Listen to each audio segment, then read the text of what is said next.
l'affiche du film La passagère d'Héloïse Péloquet dont la sortie dans les salles obscures est prévue pour le 28 décembre prochain, Cécile de France continue sa tournée promotionnelle.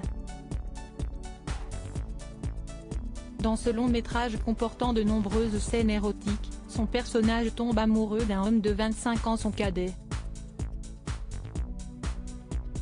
Si est-il donc dans ce contexte que l'actrice belge a accordé une interview au magazine Paris Match, dans le numéro du 22 décembre.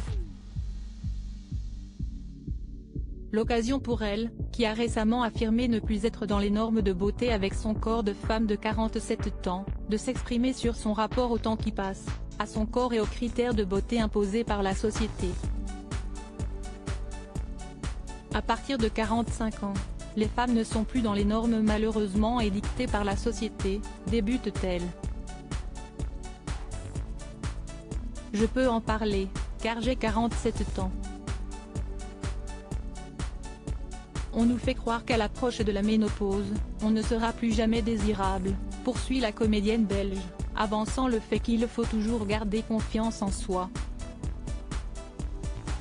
La société veut nous imposer la perfection. Il y a, d'un côté, cette vision de la société et, de l'autre, le rapport que l'on entretient avec son corps. Je pense que le respect que l'on a pour les gens qu'on aime, il faut aussi l'avoir pour soi-même. Personne ne dirait à sa meilleure amie qu'elle a les fesses qui tombent ou qu'elle a pris du ventre.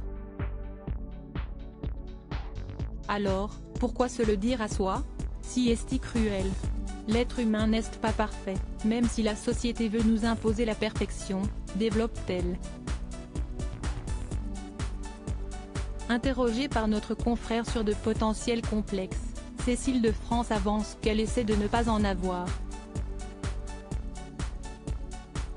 Et si cela m'arrive, je me dis, allez, on s'en moque, ce n'est pas grave. Le principal, si est de bouger, d'aller marcher 1 heure par jour, pour faire circuler les énergies. Le meilleur remède pour le corps et le moral.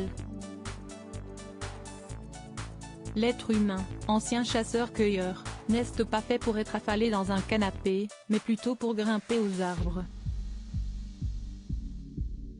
J'écoute mon corps dans ce qu'il a de plus ancestral, conclut l'actrice à ce sujet, qui ne compte manifestement pas se laisser atteindre par quelque critique que ce soit.